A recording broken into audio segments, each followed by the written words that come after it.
Good afternoon, everyone. Welcome to today's Indians on forensic classes. Today, we'll be starting on admission and discharge procedures. Before we start the session, there are a few housekeeping announcements I would like to make.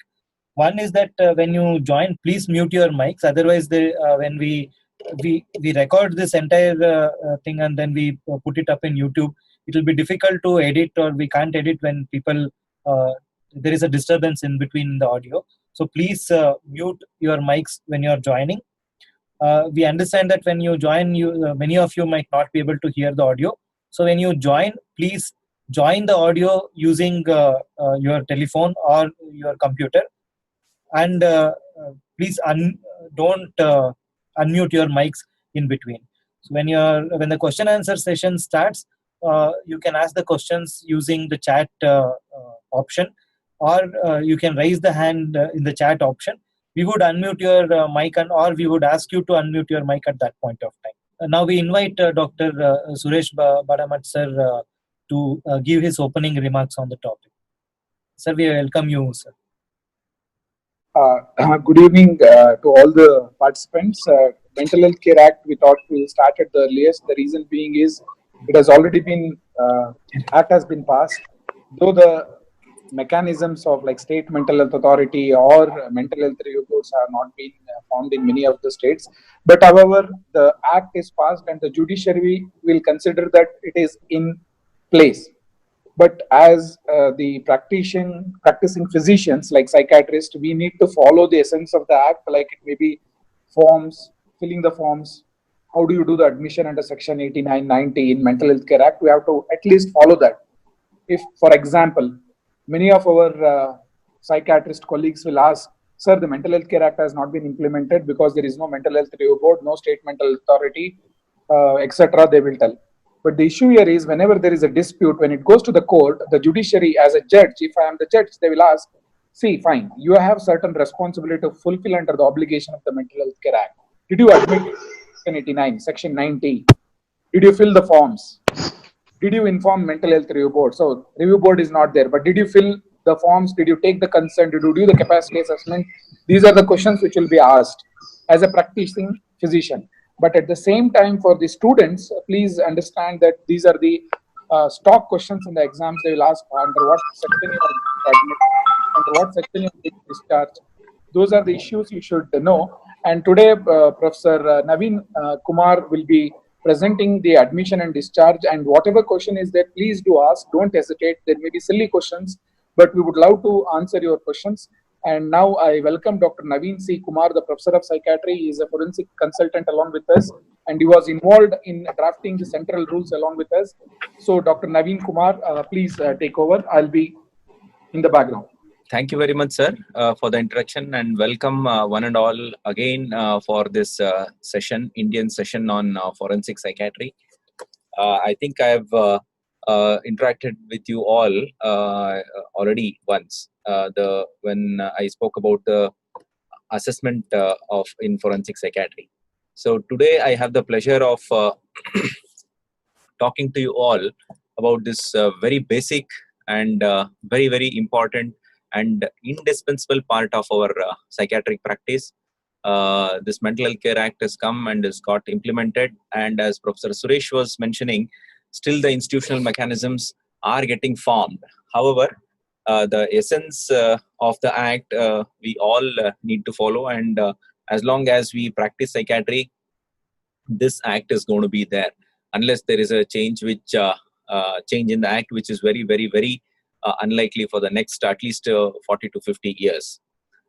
Because this act is seen as a very, very progressive rights-based act, although there are varied opinions, particularly among the psychiatrists and academicians regarding the applicability and the practice, the practical part of the implementation when it comes to. However, admission and discharge procedures need to be known by everybody, and they are, to put it in a nutshell, they are actually similar to what was there in the Mental Health Act 1987. The essence is the same, but we will have to know the nitty-gritties. So we will just see what it is. Maybe in another 20-25 minutes, I'll be talking about the provisions of the Act, particularly basically the what is given in the Act, and then we can have a round of discussion after that. Please feel free to connect to us through the chats or whatever mechanisms Chetan pointed out, and then we can see how best to resolve those issues and queries. So about admission and discharge procedures according to the Mental Health Care Act 2017.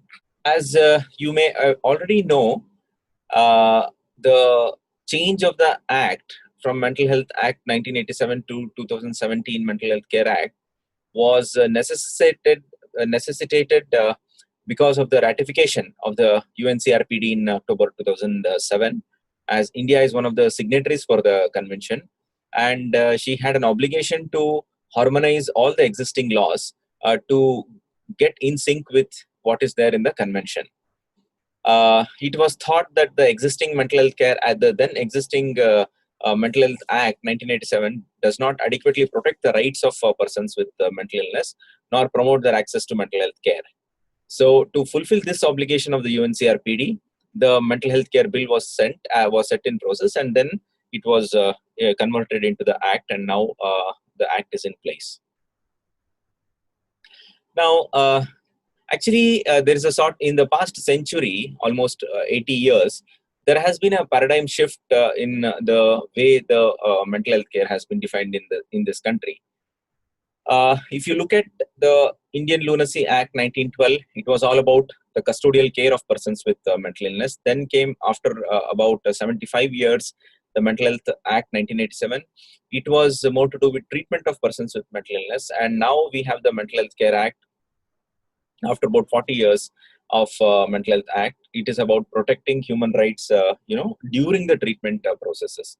Although I'll talk about the admission and discharge procedures a little later, I thought it is important to give some general introduction about the Act itself. Otherwise, it becomes, so for the sense of completion. That's why. Whenever an Act is read, the most essential part is to read what is there in the preamble. The preamble is the most important part of the Act, if you may say so, because it describes the very purpose and philosophy of the Act and its provisions, the sections and the clauses and so on and so forth. Everything will be leading on to this preamble, or all the sections would be, and even the judiciary will, if at all any circumstances come to interpret, they go back to the preamble, and vis-a-vis this preamble, whether provisions are met or not. That kind of interpretation they tend to make. Which is why the preamble of the Act, it says, an Act to provide mental health care and services for persons with mental illness, to protect, promote and fulfill the rights of such persons during delivery of mental health care services, and for matters connected therewith and incidental thereto. So the Act is all about these three issues. So, Mental Health Care Act consists of 16 chapters and it contains 126 clauses, various definitions, advance directives, nominated representatives. There is a separate chapter on rights of patients, mental health authorities, both the central as well as the states, duties of the appropriate governments, the mental health review boards, mental health establishments, admission, discharge procedures. These are some of the sections that are there. A couple of important definitions. The caregiver has been defined in the Act. A caregiver is a person who is responsible for providing care to a person with mental illness, and it can include a relative or any other person. And the definition of mental illness also is there, which is very important to be noted. The Act defines mental illness as a substantial disorder of thinking, mood, perception, orientation, or memory that grossly impairs judgment, behavior, capacity to recognize reality, or ability to meet the ordinary demands of life. The definition also includes substance use disorders while excluding mental retardation. So these all 3 points are important. There is one more section on the definition, it's not about defining mental illness, it's about how to determine the mental illness. In that clause, what the Act says is that the mental illness is determined as per the given international standards. That means ICD-10 or DSM-4. So that is a process of determining, while it has to fulfill these criteria for defining what is the mental illness. So these are some of the important definitions. However, the heart and soul of the Act, for the first time in the history, it clearly articulates the list or lists the rights of persons with mental illnesses. So a whole chapter is dedicated to describe the rights of mental illness. I'll of course not go into the details, but these rights aspects of the rights are important while dealing with admission or discharge, which is why I just thought I will list out various rights that have been mentioned, that have got their mention in the Act. The first one and the foremost is the right to access mental health care. The other rights that are listed are right to community living, right to protection from cruel and inhuman treatment, right to equality and non-discrimination, right to information, right to confidentiality, right to access medical records, right to personal contacts and communication. Right to legal aid also is given as one of the right, and right to make complaints about deficiencies of services that he or she may be receiving. Now, coming to the admission, treatment and discharges under Mental Health Care Act 2017, the admission, treatment and discharges have got their mention in Chapter 12, and the section articulations are clear and almost similar to Mental Health Care Act 1987. Only reporting to the board is added. This is about the admission and treatment and discharge in a nutshell. So the next slide gives you a broad overview of that. First, I'll talk about this and then go on to talk about individual sections. Basically, the admissions in the admission procedures in 2017 Act has been divided into two. That is independent admission and supported admission. Independent admission is nothing but the voluntary admission, but the term voluntary is not there in the Act. And the involuntary admission is nothing but the supported admission. However, the term involuntary is not there in the Act. So voluntary admissions, of course, voluntary admission for adult comes under Section 86. There's nothing called as, strictly speaking, one may raise objection if we say voluntary for a minor, but that also we have kept here for the sake of simplicity. So for if an adult requests request for admission by himself or herself, patient will be admitted if a medical officer or a mental health professional is satisfied that he or she has a problem and he will benefit from getting admitted to a mental health establishment. And for a minor, the request for admission should be done by a nominated representative, and patient will be admitted if two psychiatrists or a medical officer or a psychiatrist and a mental health professional have examined and felt the need for admission. Section 86 is over, 87 is over. Coming to 89 and 90, these come under involuntary admissions, also called as supported admissions. In fact, we should not use the term involuntary henceforth. It is supported admission. Section 89 is for admitting the patient, for a period of 30 days. And if for any reason the admission duration increases beyond 30 days, then it comes under Section 90. The important difference between 89 and 90 is that for admitting under 89, patient will have to be independently examined by a psychiatrist and a medical officer or a mental health professional. But for Section 90 admission, two psychiatrists will have to independently examine and opine. The other thing which is there is the information to the board. For a minor and women, within 72 hours after admitting the patient, within 72 hours, the information needs to reach the board. While for 89 and 90, the intimation to the concerned board should be done within 7 days for adult males. Now coming to section by section, for independent admission, this is, please note this point clearly, this is for those who have capacity to make mental health care and treatment decisions. We will come to how to assess capacity and what is capacity a little later. But for those who have capacity, this clause can be used. It is given under section 89. It says that any person who is not a minor makes a request to the medical officer or mental health professional in charge of the mental health establishment. Admission can be done if, according to the judgment of the examining officer, if the mental illness is severe enough requiring admission, if the patient is likely to get benefited from that admission, and most important, if the capacity is intact. And of course, it's also written that the person with mental illness needs to abide by the rules and bylaws of the mental health establishment. No treatment should be given without informed consent, if the admission occurs under this section. And consent of the nominated representative is not required for 86 admission. And discharge shall happen at his or her own will, because the capacity is intact. If he wants to come, he will come. If he wants to go, he will go, and no treatment should be given without any informed consent. And doctor's permission is not required for discharging the voluntary patient. Now, admission of a minor, it's mentioned in section 87.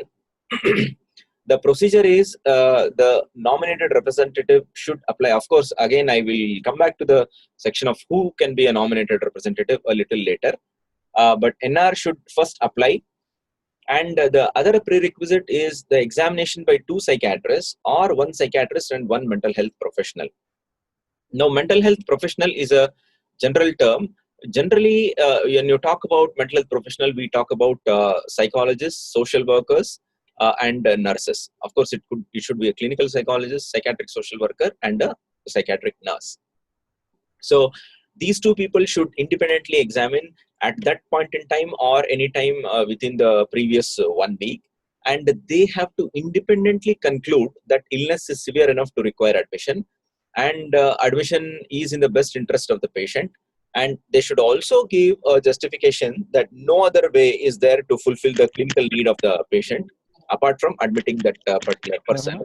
And they should also say that all community alternatives have failed to treat this person in the community. That failure has occurred, but there is no other way other than admitting in the best interest of the patient. So these conditions they will have to fulfill.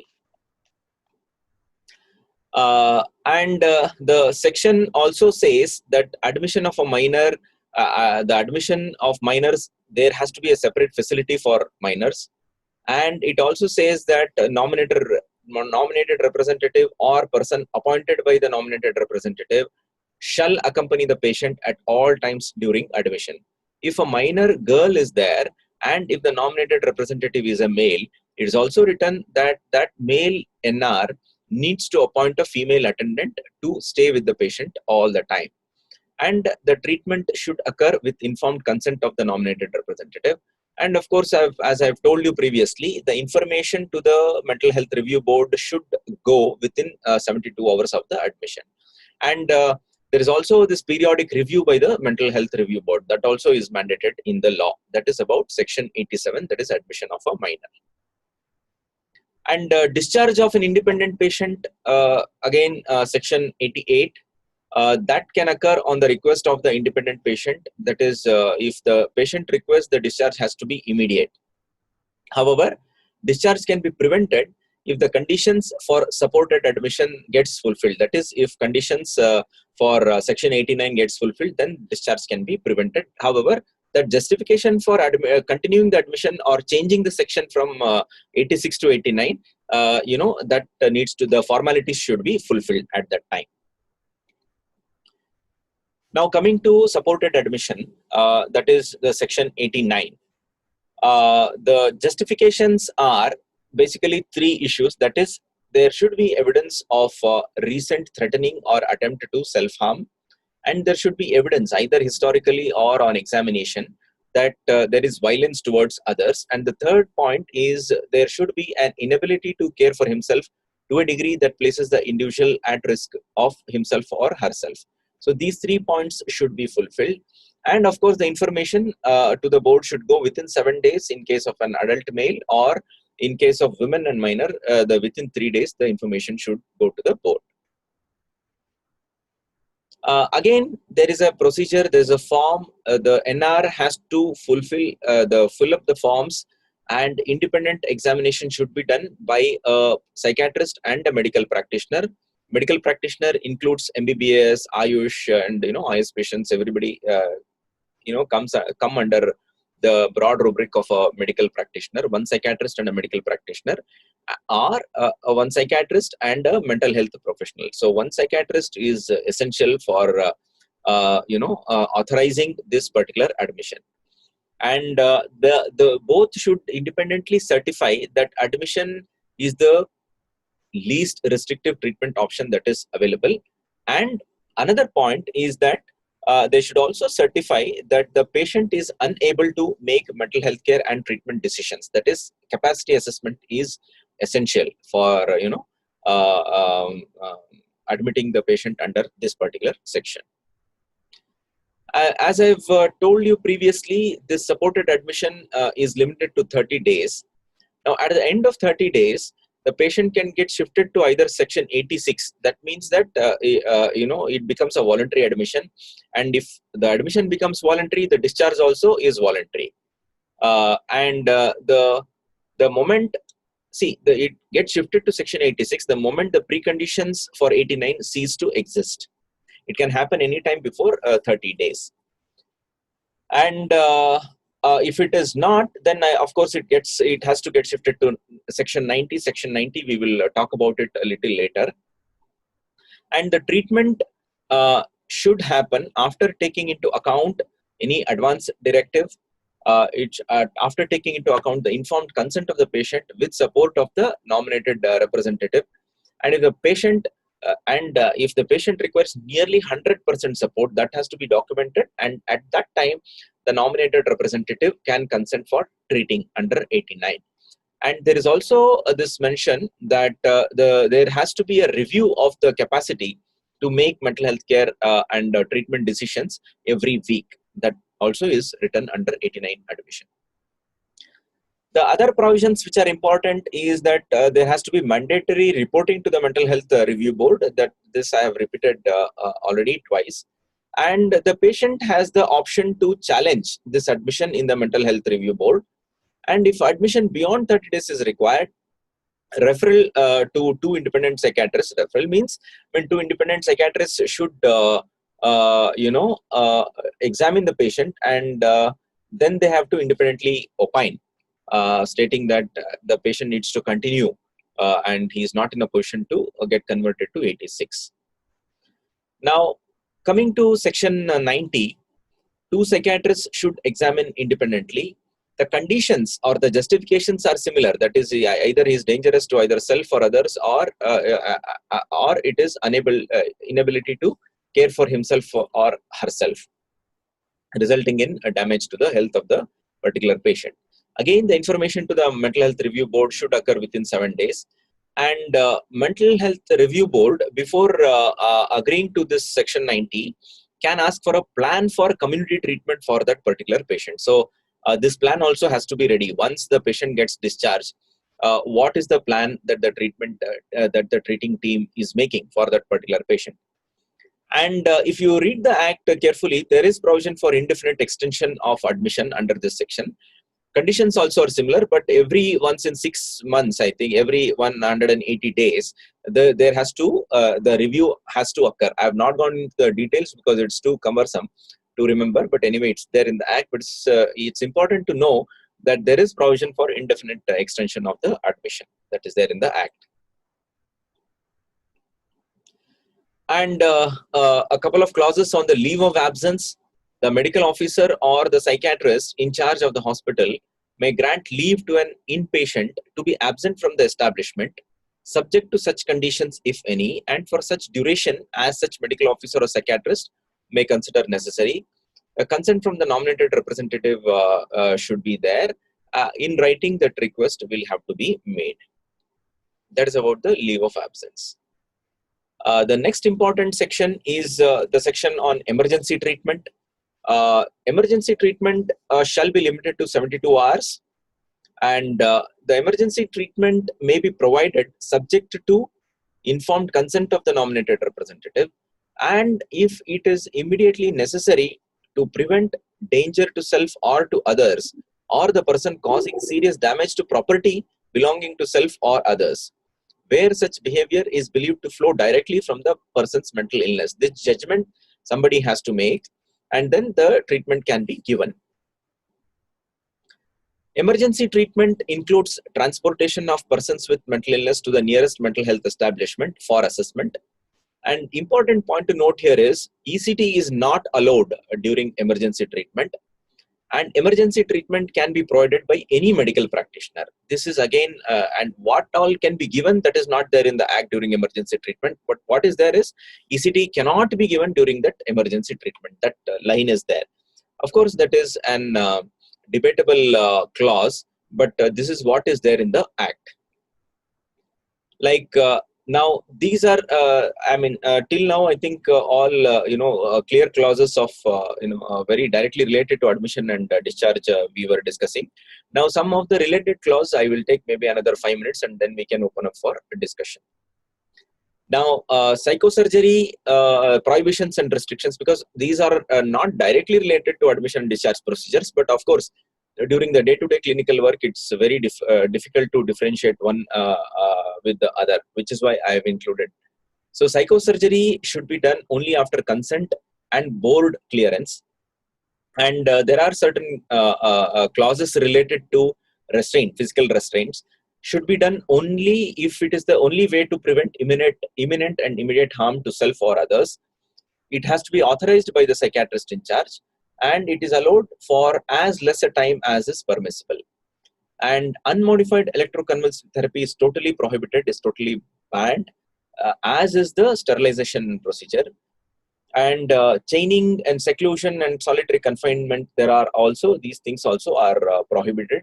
And more clear clauses we need to read and be aware of these things. And of course, ECT in minors also is prohibited, except with the prior ECT can be given only with the prior clearance from the board. This is about prohibitions and restrictions. Discharge, there is a section on discharge planning also. What it says is discharge planning should occur in consultation with a fellow psychiatrist. The plan should be made as to how the treatment or services are provided, and these are applicable to all discharges of the mental health establishment. So, if the patient is moving out of the mental health establishment, it has to occur alongside the discharge planning, and discharge planning will have to occur in consultation with a fellow colleague, where the patient is residing, or where the patient likes to go and do the follow-up services. Now, coming to the issue of capacity to make mental health care and treatment decisions, this is another term which is going to stay with us for as long as this act is in vogue. And so the capacity is defined as the ability to understand the information relevant to treatment or admission or assistance, and the patient should be able to appreciate any reasonably foreseeable consequence of a decision that he or she takes, and the patient should be able to communicate his or her decision by any means. So there are many implications of this also. We can discuss it later. Now, I assume that you all know that under Section 81, the central government is authorized to come up with guidelines to assess capacity, and that guidance document is already out. And these guidelines are supposed to be used by all mental health professionals and psychiatrists and medical officers and medical practitioners in India. So I'll just talk a couple of minutes about this guidance document and what it is there. Of course, we have the guidance document, the PDF copy with us, and we'll be happy to share this particular document with all of you. You can start using it in your own clinic and in your own setup. So the assessment, generally the assessment of capacity should be done during the following situations, that is during the registration of advance directive as per Section 11, and before invoking the advance directive as per Section 5, And during the independent admission as per section 86 2C, during supported admission as per section 89 1C, every week when admitted under section 89 bar 8, supported admission as per section 90 every fortnight when admitted under section 90, and before giving any information under section 22 of the person to the nominated representative. That is, information will be given to the NR only if the person with mental illness do not have capacity.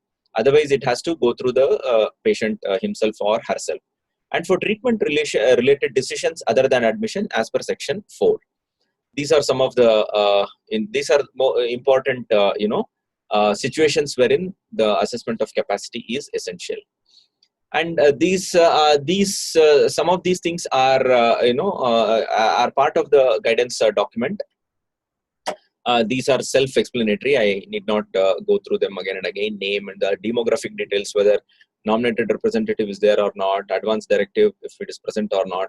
So and then these are the important questions. Like if there will be many situations wherein the lack of capacity will be obvious. That is he or she in a condition that one cannot have any kind of meaningful conversation with him or her, such as being violent, excited, catatonic, stuporous, delirious, under alcohol or substance intoxication, or severe withdrawal, or any other. If any other is there, please explain. So then understanding the information that is relevant to take a decision on the treatment or admission or personal assistance. That is, understand the nature and consequences of the decision and possible options, explain.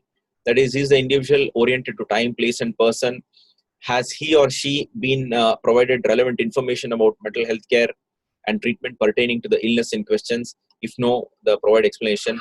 Is he or she able to follow simple commands like show your tongue, close your eyes, etc.? Basically, the higher mental functions. And you also need to assess, whether the patient is able to appreciate reasonably foreseeable consequence of a decision or lack of a decision on the treatment or admission or personal assistance. The questions to tap this are: does the individual agree to receive treatment suggested by the treating team? And does he or she explain why he or she has agreed to receive treatment? Does he or she explain why he or she does not agree to receive treatment? And of course, communicating the decision under subclause 1 by means of speech, expression, gesture, or any other means. Is the individual able to communicate his or her decision by means of speech, writing, expression, gesture, or any other means? And some explanation also is required for this. And the last part is based on the examination and observation, clinical findings. So the next section is based on the examination and behavioral observation, clinical findings, and mental stress examination findings noted in the medical records. I believe that Mr. or Mrs. Has capacity for treatment decisions, including admission, or he needs 100% support from his or her nominated representative in making treatment decisions, including admission. And of course, the various signatures are there. So this is the guidance document that has been notified by the central government, and this has to be used by one and all. We will be happy to share this guidance document with you all in the next couple of days, and you can start using it. The other relevant sections I would talk about is, of course, everybody knows that suicide has been decriminalized. And it states that a person who attempts suicide shall be presumed to be suffering from mental illness, that is practical stress, at that time, and will not be punished under the Indian Penal Code. That is what is written. And a few sections on advance directive also. Every person who is not a minor can make an advance directive on the way the person wishes to be treated for, the way not to be treated for. And he also can say the individuals who she or he wants to appoint as nominated representative. Important thing is, it comes to play only during loss of capacity and not in cases of advance directive is not applicable in cases of emergency treatment. The mental health professional, a relative or a caregiver who is not impressed with advance directive, they can approach the board. Advance directive can be overruled by the person himself during intact capacity. And there is also an obligation on the state to maintain online register of advance directives And advance directives can be challenged by the medical practitioners by approaching the mental health review board. And patients or the nominated representatives, it is their duty to make available the advance directive, the advance directive to the medical practitioner. And if the medical practitioner follows what is written in the advance directive, there is also some sort of a legal protection for the consequences of the action. And nominated representative is a person to support the person with mental illness in making treatment related decisions under sections 89 or 90. He has the right to seek information on diagnosis and treatment. Also involved in discharge planning, the nominated representative can apply to the board on behalf of persons with mental illness, and the person has the right to give consent for research also. Who can be a nominated representative? Individuals appointed under advance directive. It can be a relative by marriage, by blood or adoption. A caregiver can be a nominated representative. A suitable person appointed by the board, and if none of these things are there, the state, that is the social welfare department, is the nominated representative. For minors, their legal guardian shall act as the nominated representatives, and the mental health review board has the authority to revoke or alter the nominated representative. And a couple of slides on mental health review board. The state mental health authority constitutes the board. It consists of a judge who is the chairperson. The representative of the district collector should be there, and 2 members, one of whom is a psychiatrist and one is a medical practitioner, and 2 or more members from among patients, relatives, caregivers, and NGOs. 2 from these agencies. The powers or functions of the review board is to register, review, alter, modify, or cancel an advance directive, to appoint a nominated representative, to receive and decide application against the decision of the medical officer or a mental health professional, to receive and decide not disclosure of information, and to adjudicate complaints regarding deficiencies in care and services. And of course, they have the right, they have the duty and power to make visits to the mental health establishment. There are other agencies whose responsibilities also is very clearly mentioned. Like for example, section 100 talks about the police officer and his duties. If he comes across wandering mentally ill, he has the obligation to take that person into custody and shifting him or her into the nearest public mental health establishment. Section 111 also talks about reception order by the magistrate, but the magistrate, this reception order is only valid for 10 days, only for assessment and treatment. After 10 days, the report has to be submitted to the magistrate, and either the patient gets discharged or admitted as per the other provisions of the Act. So I think I'll end my presentation here, and this is what I have, for regarding the admission and discharge procedures. I think we can take some questions now, before winding up. And thank you very much for the patient listening. Now the session is open for discussion. I think Dr. Rima is asking, what is the clinical practice in all the states in India? Madam, from the question, what I understand is that what is happening currently. Is that what you want to ask? Hello. Yes, ma'am. Sir, the thing is, I just want to have a look. For example, currently in the state of Andhra Pradesh, it has been implemented, and we are following the admission rules as per the Mental Health Care Act 2017. Yeah. But is it being validated in the main concern is it applicable to all the states, or it's like the few states are following and few states are yet to make such a mental health review board and make into clinical practice? What is the clinical scenario in all the states throughout India? Yeah, Dr. Suresh, I see that you have unmuted. Would you like to respond, or I should respond? You go ahead with the answer. I'll help you out if it is there. Yeah. Go ahead. Yeah, Dr. Rima, it's like this. I mean, the act is there for the entire country, and every state and union territory should follow this. And as far as we know, that all of the states are in the process of establishing authorities and boards. Like for example, in Karnataka, the ads have been out for establishing the mental health authority. the finance, currently the file is stuck in the finance department, and we have proposed in Karnataka 5 mental health review boards. Likewise, we have attended a couple of meetings in other states also. For example, in Maharashtra, there also they were looking at 5 or 8 boards for the entire state. So these institutions will be established in each and every state, and it is the obligation. There is no question. Everybody will have to follow these things. It's a good thing that Andhra has started already. Now all the review boards are established. Is it in Andhra Pradesh? Sir, I am currently pursuing my DNB curriculum in one of the private institute, Vemhans, Right. Vijayawada Institute of Mental Health. So, in our institute, we have been following the norms of advanced detective, nominated representative, emergency admission, section 89, all such. Clinically, we are following the norms as per the MHCA. Right. Okay. So even in our institute, we have constituted an internal review board in the department itself. So all the sections of the all the provisions of the Act, this review board is we have a member of from the caregiver community, a psychiatrist is there, a social worker is there, and this board meets every week. So it's not about the legal validity or anything. It's just about following the good practice, and we can develop these habits right from the beginning. That's the reason why we have constituted the board.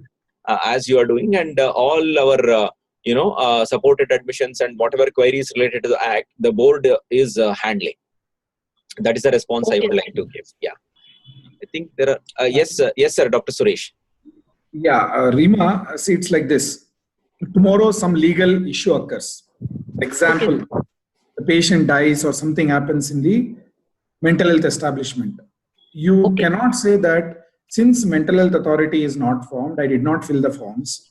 I did not follow the procedure because state mental health authority is not formed. The judge will ask, first and the foremost is you are admitted whether your establishment is registered or not. If it is not registered, why? Then you say state mental authority is not. Did you follow the admission procedure? Yes, sir, I followed the admission procedure. What is the procedure? A, B, C, D you are done. Did you inform the review board? No, sir, review board is not formed. Okay, fine. You have done your duty, you walk away. Then they will call state mental health authority. Why you are not being formed? Why mental health review board is not formed? So the judiciary will take everybody into task. It is not that state mental authority is not formed, the law is not applicable. Law is applicable across the country. Let's be very clear about this. You follow your obligations under the Act.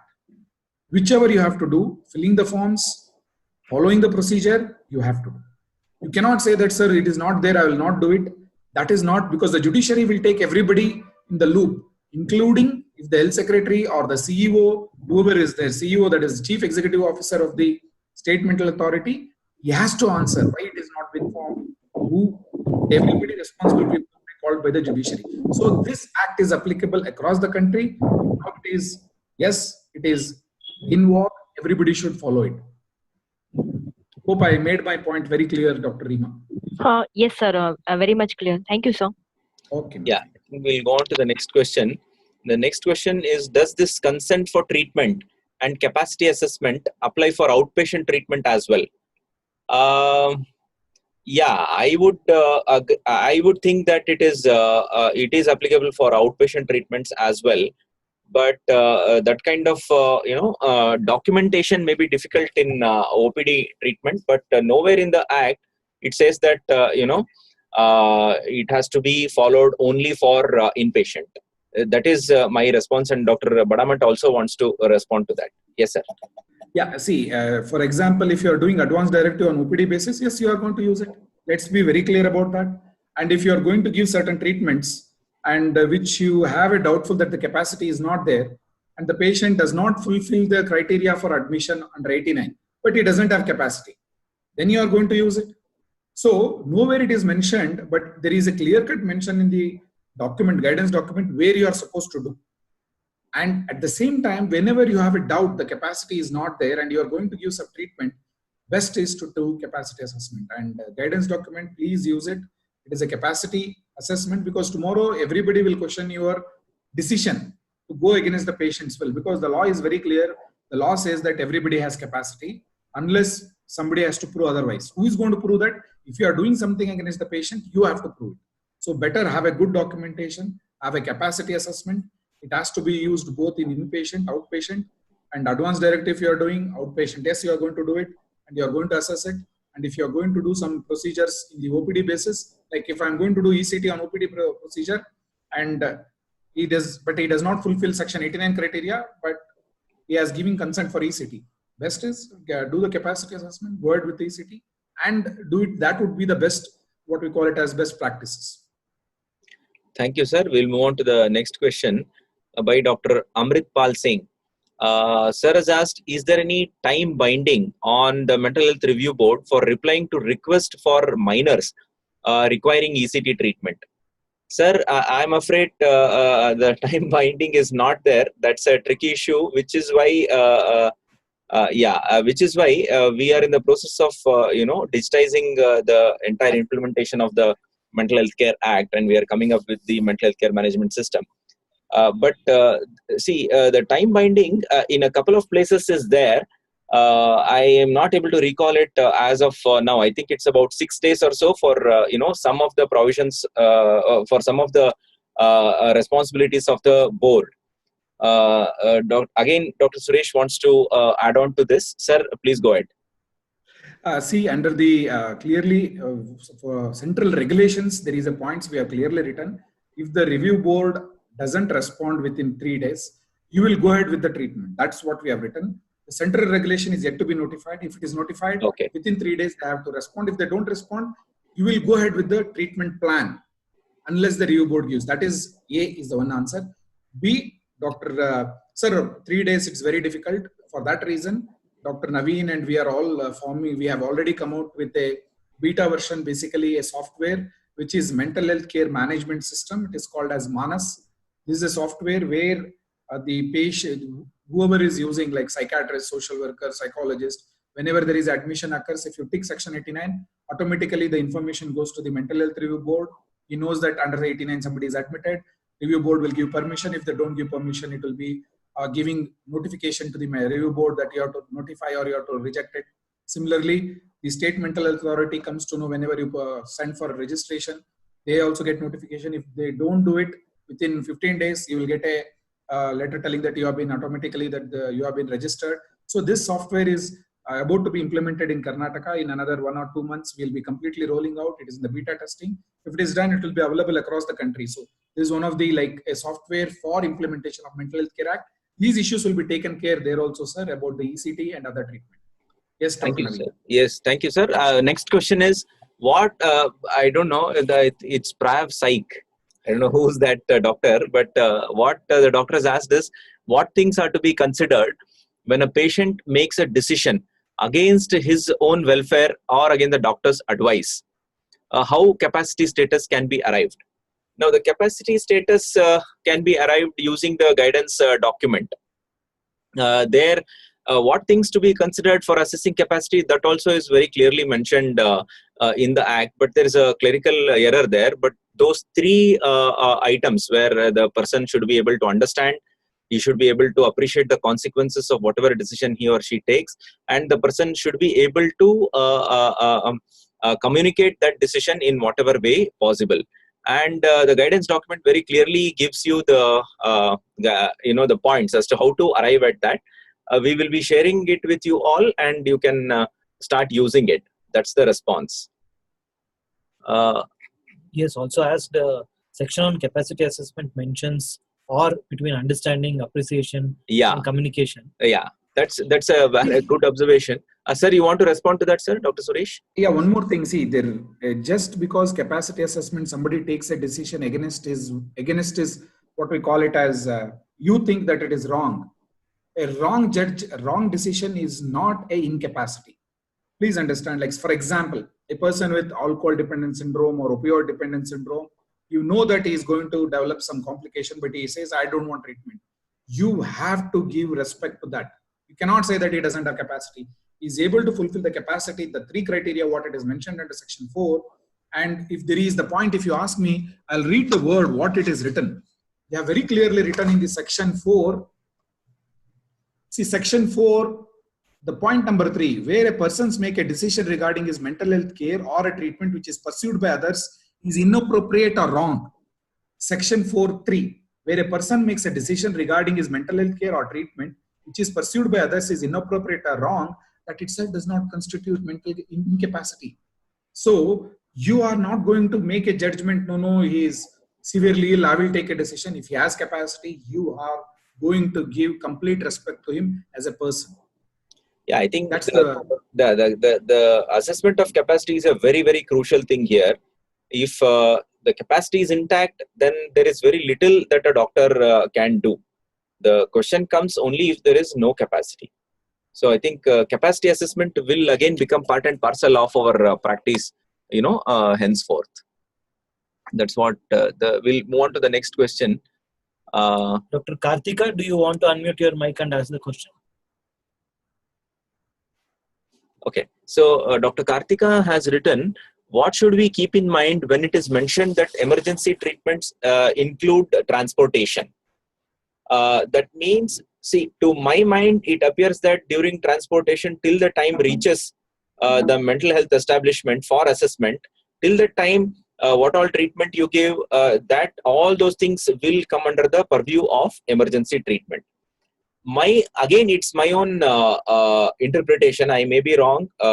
My own interpretation of this section is that the moment a person reaches a mental health establishment, the clause will also die, because once he reaches the mental health establishment, either it is 89 or it is 86. So that is what is my take on that. Maybe I'm open for discussion, and maybe I'll invite others to comment on this as well. So up to 72 hours, till including the time during which the person is transported, that is what comes under the clause of emergency treatment. Yeah, next is this we have answered. Yeah. Next is Dr. Maltesh. He has asked, what if a minor girl is admitted and father is the single parent and he is the NR by default? In that case, should he again look out for some female attendant to look after his child in the hospital? Maltesh, I am afraid yes. There is no other option that is given in the Act.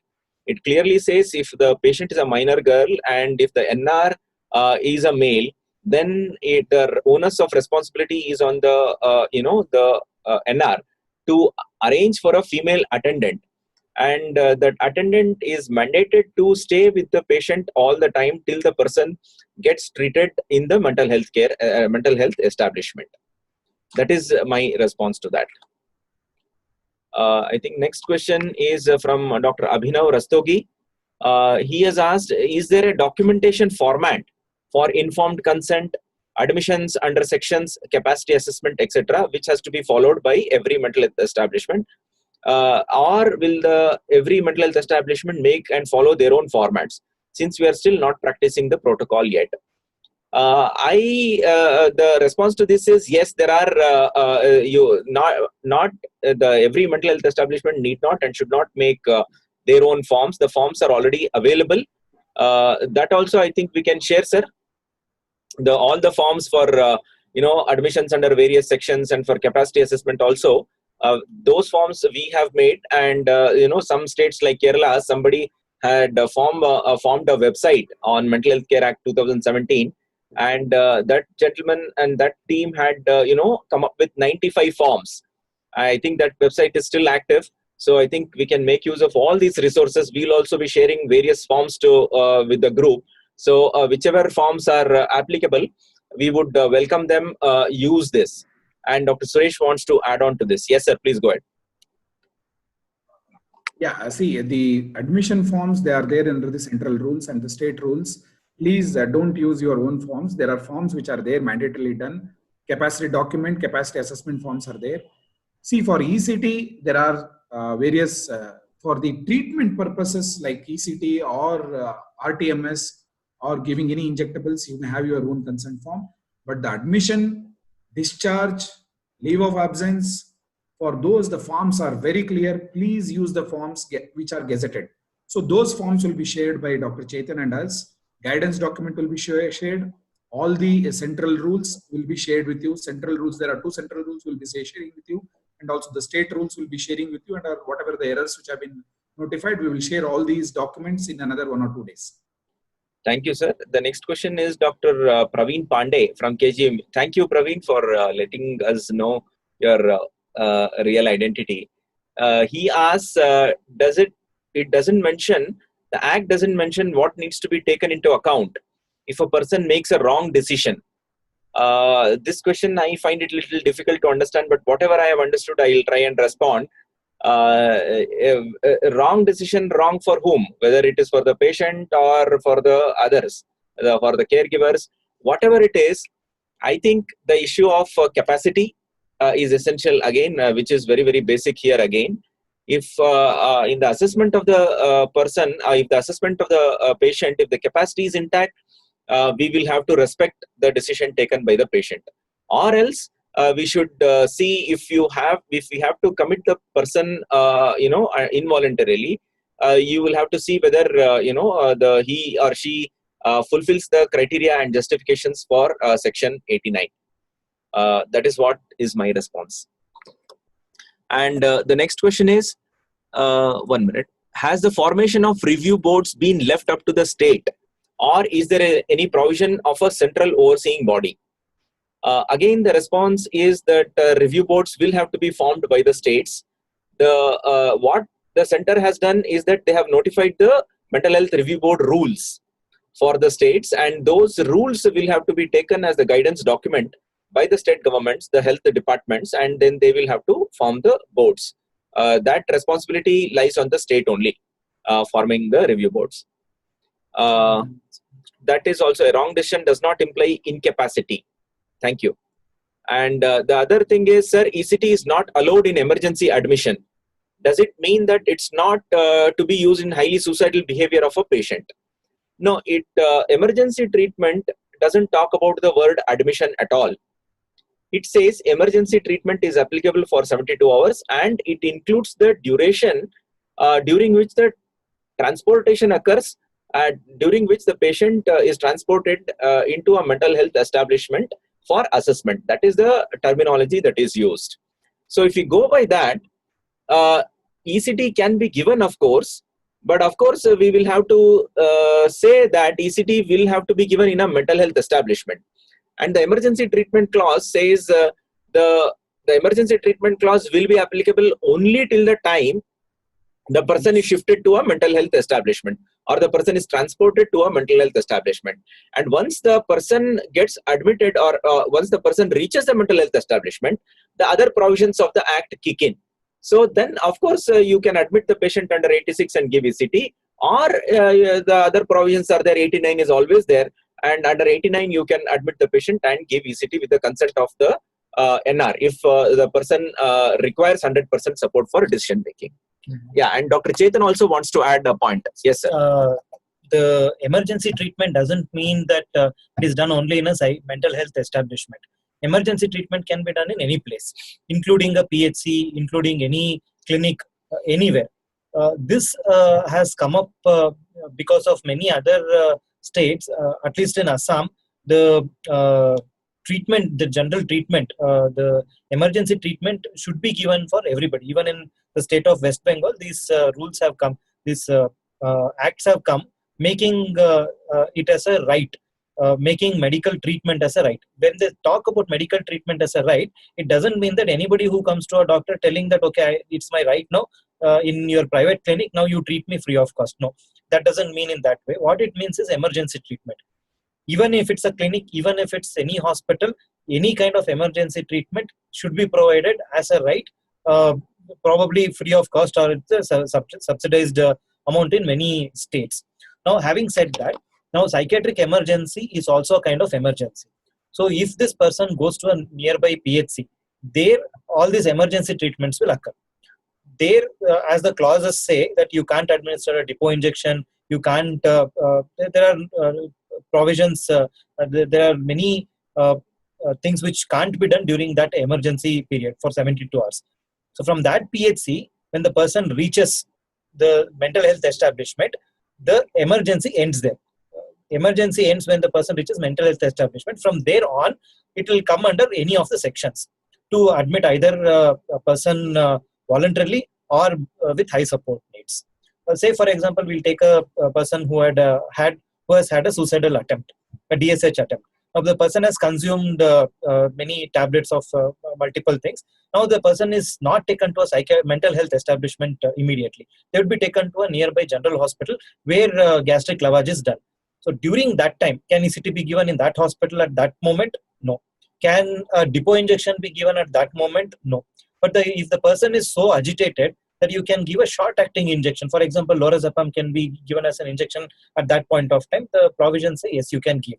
And then the person from there, when the person is stabilized within 72 hours, is shifted to a mental health establishment where the word emergency ceases to exist. Yeah, thank you, Chetan. I think we have answered, all questions. And one Dr. Mandakini had raised the hands. Dr. Mandakini, are you there? If you're there, please unmute yourself and ask the question. Hello. Yes, madam. Please go ahead. So actually, I wanted to ask, is there any section or is there any provision when we get consultations? Like, for example, there are consultations from the ICU for a delirium patient. Is this section applicable in there? Or any psychiatric consultation from other departments? See, the act is there. Yes. Are you done, madam, with your question?